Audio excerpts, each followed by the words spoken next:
And what a mess. A police chase ends with a car crashing into a home. And this isn't the first time this has happened. Plus a look back. As we get ready to ring in the new year, we're taking a look back at some of the biggest local stories of 2013. Nightcast starts now. You're watching coverage you can count on. This is News Channel 15's Nightcast. Good evening. We'll get to those stories in a moment, but first we have a little winter weather to talk about. And meteorologist Jesse Huila joins us with our first look at the forecast. Yeah, we're getting a little taste tonight. Nothing big, just a few flurries and a few light snow showers this evening. But we all felt the winter chill today. Now we look at Live Doppler 15 Fury Storm Tracker. We see a few of those flurries around the area moving into parts of Noble and LaGrange County, including Wolcottville this evening. So this isn't going to amount to much. We're just talking a few floating flurries and snow showers. The accumulation happens tomorrow night, Wednesday and Thursday. We'll talk about that in full weather. We're all sitting in the upper teens at this hour.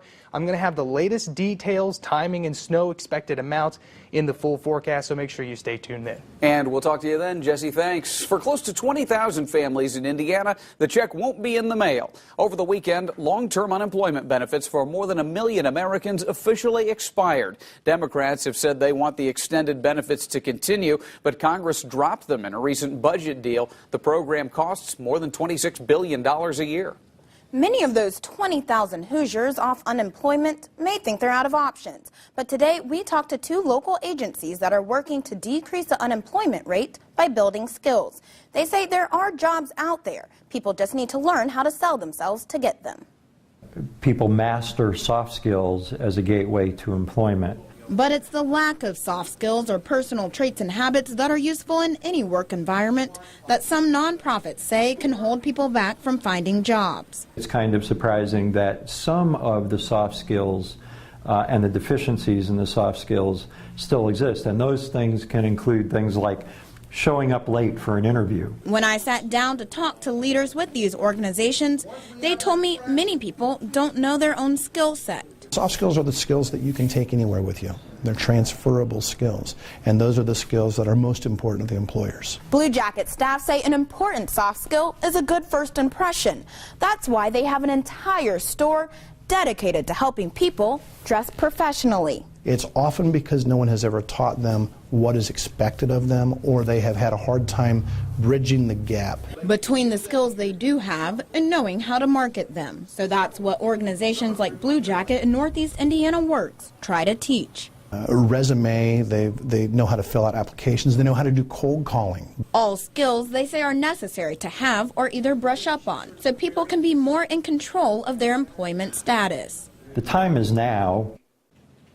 And for more information on how you can help the 2 organizations or how you can take advantage of some of the workshops they have to offer, look for this story on Wayne.com. A man is under arrest tonight. Police say he led them on a high-speed chase on Fort Wayne's southeast side. The suspect crashed his vehicle into a home on East Paulding Road, and the homeowner says it was the 4th time that has happened since 2006. Around 3:30 this morning, an FWPD officer tried to stop a vehicle near Ashcroft Drive. As the officer was getting out of his car, he says the suspect took off. Officers say they lost him and then spotted his vehicle going about 75 miles an hour on Whirling Drive. But as he went to turn onto Paulding, police say he lost control, went airborne, and crashed right into the living room of Michael Morton's house. Officers say they had to tase the suspect to take him into custody. Michael Morton showed compassion toward the man who rammed into his home. Lucky I wasn't here. Grateful that God spared the person that went in here, because it could have been a tragedy. Michael says he is in the process of moving out right now, and he was staying at his new place last night. Christopher Smith is under arrest and facing charges in all this. Fort Wayne police are searching for the man who they believe was involved in the Christmas morning double shooting. Today, a judge issued an arrest warrant for 32-year-old Tanaka Lapsley. Investigators say Lapsley shot 2 people early Christmas morning after a fight broke out at the Sports and Spirits Bar on East Wayne Street. Both victims were taken to the hospital, one of them in critical condition. Lapsley now faces charges of aggravated battery and criminal recklessness. Violent offenders in Indiana will face extra prison time if a new bill passes. This bill would require judges to add 20 years onto the prison sentences of people who use guns while committing violent crimes. State Senator Jim Merritt thinks this bill could reduce crimes, especially home invasions. He says the same people often commit the same crimes, and right now they know their serious crimes may cost them relatively little time if they're caught. We want to send a message that it's just not 5 years, which turns a lot of times into 2 years with off for best behavior. We want a 20-year minimum that really shows a strong message that we're just not going to put up with violent crime. This law would take effect July 1st. Lawmakers will also look at broadening it to cover all violent criminals, not just those who use guns. The Catholic Diocese of Fort Wayne South Bend has won a big fight in its battle against the president's new Affordable Care Act. Last Friday, a U.S. district court issued a preliminary injunction against a provision that would have required the diocese to provide its employees with health care coverage that pays for contraceptive devices. The court found the law violated the First Amendment rights of the diocese by requiring the coverage. Another federal judge denied a similar request by the University of Notre Dame a week earlier. Workers making minimum wage in Ohio can look forward to getting bigger paychecks in 2014. That is because Ohio is among 13 states and 4 cities raising their minimum wage in the new year. These changes were partly fueled by fast food workers staging nationwide walkouts this year, which you're seeing here. In Ohio, the rate will go up to $7.95 an hour. The federal rate is $7.25, and Indiana's minimum wage matches the federal level.